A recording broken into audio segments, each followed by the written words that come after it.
वालेकुम व्यूअर्स, आज आपके साथ शेयर करूंगी चिकन टिक्का सैंडविच की रेसिपी। तो इसके लिए मैंने 350 ग्राम बोनलेस चिकन लिया और इसको इस तरह स्लाइस में काट लिया। अब इसमें मैं डालूंगी half teaspoon salt, 2 tablespoon tikka masala, half teaspoon black pepper, 2 tablespoon lemon juice, 3 tablespoon दही और 2 टेबलस्पून ऑयल। अब चिकन को इन मसालों के साथ मैं अच्छी तरह से मिक्स कर लूँगी। अब इसको मैं कवर कर आधे घंटे के लिए फ्रिज में रख दूँगी। सॉस बनाने के लिए एक बाउल में 5 टेबलस्पून मेयोनेज़ डालें, 2 टेबलस्पून केचप डाल दें, 1 टेबलस्पून चिली सॉस ऐड कर दें, पिंच ऑफ सॉल्ट डाल दें, half teaspoon red chilli flakes डाल दें, हाफ टी स्पून चॉप्ड लहसुन डाल दें और इन सबको अच्छी तरह से मिक्स कर लें।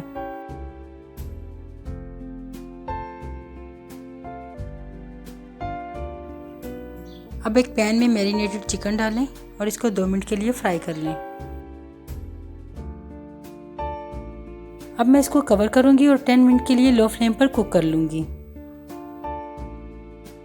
जी व्यूअर्स, 10 मिनट हो चुके हैं और चिकन बड़ा अच्छा सा टेंडर हो गया।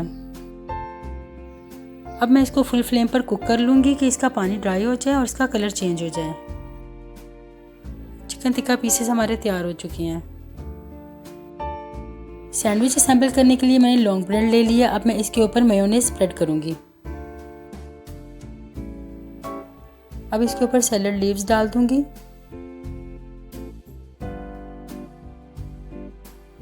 चिकन टिक्का पीसेस इसके ऊपर डाल दूँगी।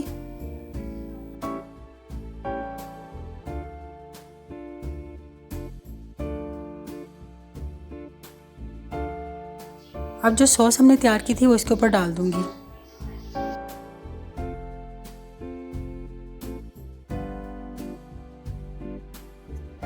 इसके ऊपर बारीक कटी हुई कैबेज डाल दें। ये ऑप्शनल है, अगर आप चाहें तो आप इसे स्किप भी कर सकते हैं। अब इसके ऊपर दोबारा से सॉस स्प्रेड कर दें। अब इसको कवर कर दें। बहुत ही मज़े के सैंडविच हमारे तैयार हैं।